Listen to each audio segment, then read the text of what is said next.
आज हम करेंगे 12वीं क्लास के हिंदी, जो आर्ट और साइंस दोनों के लिए महत्वपूर्ण है, बिहार बोर्ड के लिए। देखिए, अर्धनारीश्वर पाठ के लेखक कौन है? तो कौन है?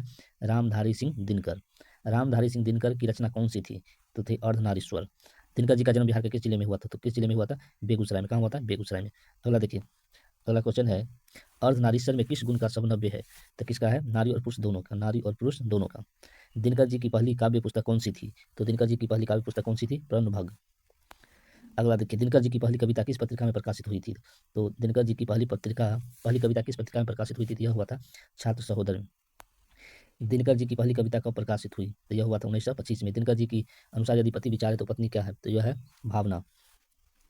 अगला देखिए, 9 नंबर क्वेश्चन, बुद्ध और महावीर ने नारी का कौन सा अधिकार दिया था? तो यह दिया था पति के त्याग का। पुरुष जब नारी के गुण लेता है तो वह देव बन जाता है, किंतु नारी जब नर के गुण सीखती है तो वह राक्षस बन जाता है। यह कथन किसका है? प्रेमचंद का। किसका है? प्रेमचंद का।